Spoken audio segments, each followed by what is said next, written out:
Giờ Krishna ao Krishna Giờ Krishna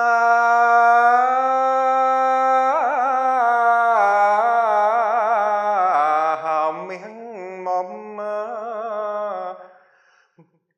con nói con dung mà đại nợ mà đại nợ bấm pê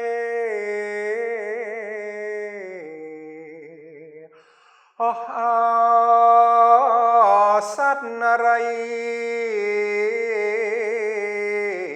hai châu nén dung ấy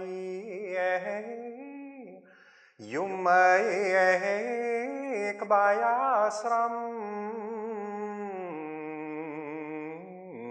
Ya Krishna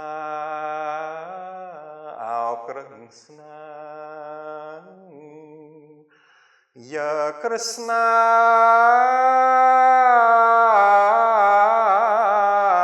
ao con nói con dung mà đại nợ óc nín tê.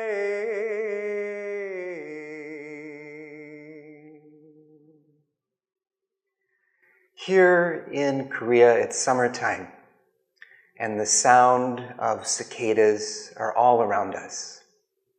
And this sound reminds me of the particular Cambodian Dharma song I just performed. This is actually a lullaby that recounts the narrative of the antepenultimate life of the Buddha, that of the Vasantara Jataka. And in this story, the Bodhisattva, the Buddha-to-be, gives away his two children, Krishna and Jali, to the Brahmin Jujaka. And the children, in their pain and in their loneliness, are comforted by deities who take the form of their parents to soothe them with lullabies at night. And in the words of this chant, performed in Buddhist sermons in Cambodia, we hear these words, O cicada, ao sa'rai, hai chol nea yum ai kbaya sram. Are you singing near our hut? Hey Krishna, oh Krishna, hey Krishna, my dearest, child, don't you cry. Mama's here, singing you to sleep. My name is Trent Walker. I'm a postdoctoral fellow of the Ho Center for Buddhist Studies at Stanford University. And one of my areas of research is the relationship between Buddhism and music in Southeast Asia. And when I first began studying and writing about this tradition of chant in Cambodia, I was really curious about songs like these. In listening to it and in knowing the words, it didn't seem Buddhist at first. It seemed like it was telling just a small part of a Buddhist story. But where was the teachings of the Dharma? Where were the core ideas that I had been taught needed to be present in a Buddhist chant or text. And so these were research questions I brought to the particular masters of this chanting tradition I studied with in Cambodia. And I asked them, one of my teachers, especially named Cao Ran, who lives in Kampong Speu province in Cambodia. She's been blind for many years, but has memorized well over 100 of these songs and sings them constantly at Buddhist funerals and other rituals. And she explained to me that this whole tradition of Cambodian Dharma songs are like lullabies for the end of life, or Bompe Chongkraoi in Khmer, the language of Cambodia. And so a lullaby for the end of life means using music and using the Dharma to care for those who are dying, to care for those who have passed away, and to accompany the various funeral rituals as well as rituals of Buddha image consecration that may accompany a funeral. And these songs, drawn from Buddhist ideas, from Buddhist stories, are what holds these rituals together musically. And so this sense of a lullaby is present. This sense of caring for the dying and for the dead is present. And even in the chant I just shared, the so-called lullaby for the gods, or lullaby of the gods, Bompe Tewata, is also recalling the melodic structure and musical idiom of a Cambodian secular lullaby. So this is just what a secular lullaby might sound like.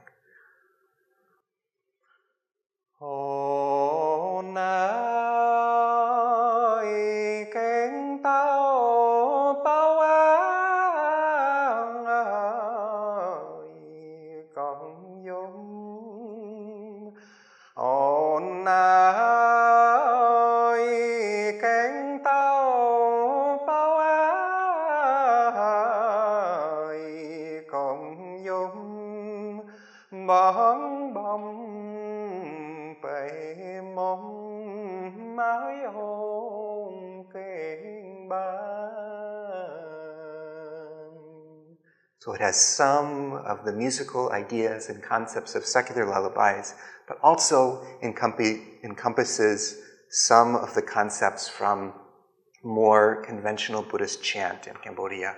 So for instance, a chant of paying respect to the Buddha in Pali may go like this in Cambodia.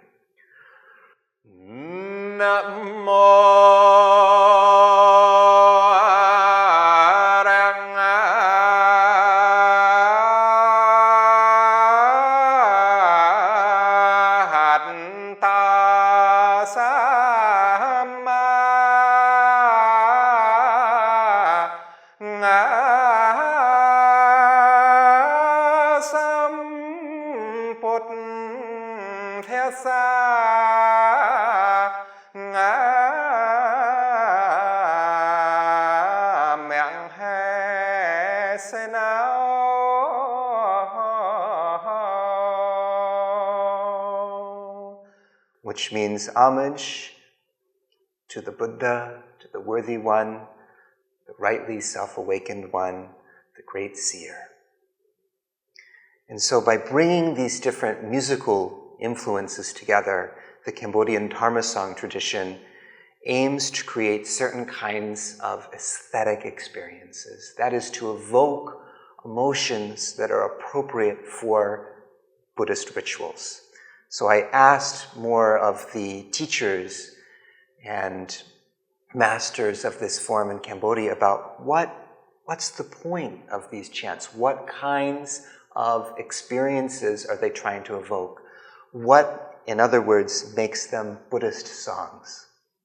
And for, again, Cao Ran, she explained to me in an interview that these songs are to bring about two kinds of aesthetic experiences that in the Pali language are described as samvega and pasada. Samvega comes from this root that means to be stirred, to shake, to be agitated. And samvega is this sense of quaking, of being shocked to the core. It's the word used to describe the emotions that Prince Siddhartha felt when he first left the palace and encountered, for the very first time in his life, an old person, a sick person, a dead person, and a monastic. And that experience shook him to the core. And we may experience this emotion in the face of the impermanence of life, witnessing an accident, witnessing a loved one pass away, and think, wow, life is really just that short. And so the counterpart to samvega is pasada. Pasada comes from a root in Pali and Sanskrit that means to settle. So we can imagine it like a glass of muddy water. If it's agitated, all the particles are shaken up and floating, making the water not clear. But if we allow the glass to settle, the mud will sink to the bottom, leading the glass and the water clear. And that sense of clarity in our heart, in our mind, is what is described by pasada. Sometimes it's connected to faith in the triple jewel of the Buddha, the Dharma, the Sangha as well. But it's initially this sense of clarity that follows from this re-examination of life, of realizing that life is permanent, realizing that suffering in human life is unavoidable, that everything that we think of as ourselves or as belonging to us is not really ourself and doesn't really belong to us. And so some Dharma songs, according to this tradition, are meant to bring about this sense of samvega, and others to bring about this sense of pasada. So the lullaby I shared first, with the sounds of the cicada, this is about samvega, because it brings about this very emotional narrative of when the Buddha decided to give away his own children for the sake of pursuing the perfection of giving in order to reach enlightenment. The next one I'll share, and I'll just share one more after that, is about samvega, but in a very pointed way. This song is called Samleng Klong Kaik, or the sound of a funeral dirge. And in Cambodia, one of the forms of funeral music uses these long drums as well as these high-pitched oboe or reeded instruments that creates this very stirring sound to Cambodians. When Cambodian Buddhists hear this sound, they know that someone has died. So this poem, this song, goes into that sound. What does it mean to hear this sound? What does it mean to recall that, yes, in this moment, someone has just passed away? What does that mean that we might reflect on in our life? That's part of what's happening in this song. And the musical characteristics are constructed, according to the people I interviewed in Cambodia, to bring about this kind of experience. So let me just share two verses of this in Khmer, the language of Cambodia, and then I'll read the English translation. Samleng klong khai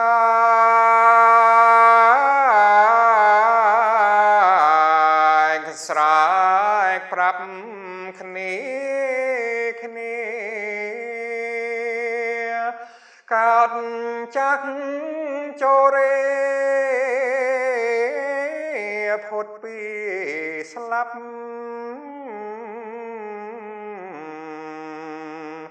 cho ri đất đam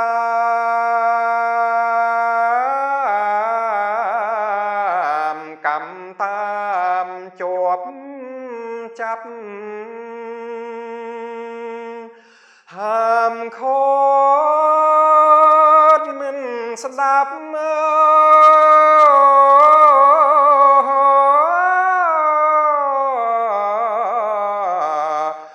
tam cầm nay luôn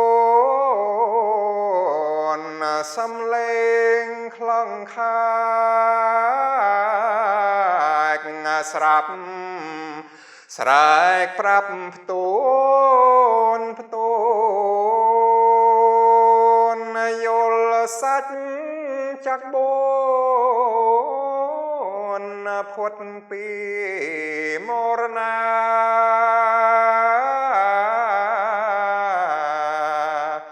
nấp piên chia trai cài khai sách cha phốt pi tục kha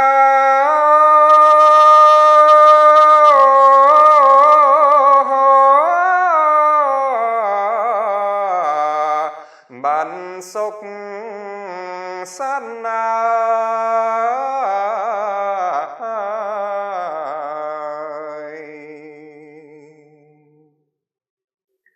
A drum and oboe dirge resounds. Youth slips away, death's never far. Old age stalks close and can't be shaken. It must answer to karma alone. A drum and oboe dirge resounds. Go beyond death, know the four truths, and take their pillow to the far shore.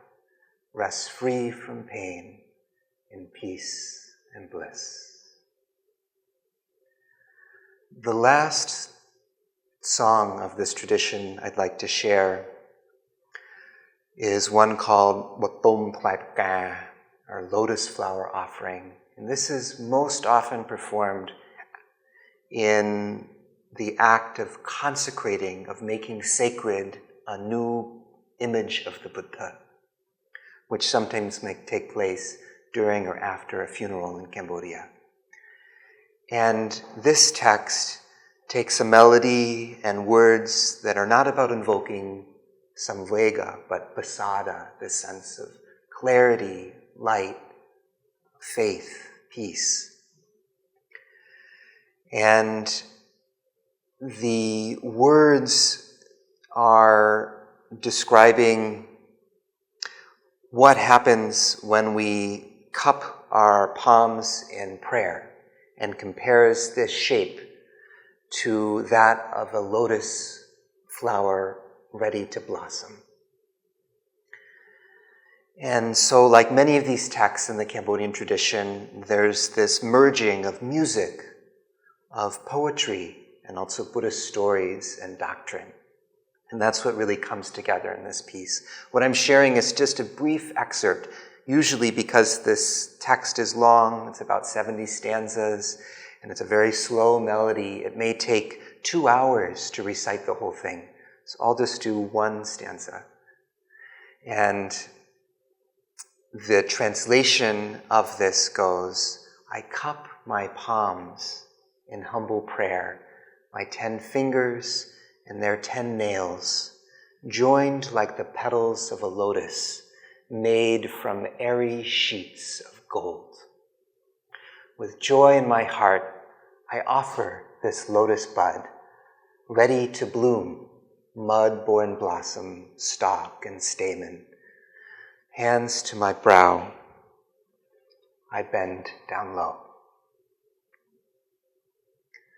So thank you all for listening to this today. I'm going to end with the chant, but I just want to encourage everyone to continue in their research or in their personal exploration of Buddhism to think about these connections between sound and Buddhism. These two are always very closely linked. Ba tom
sa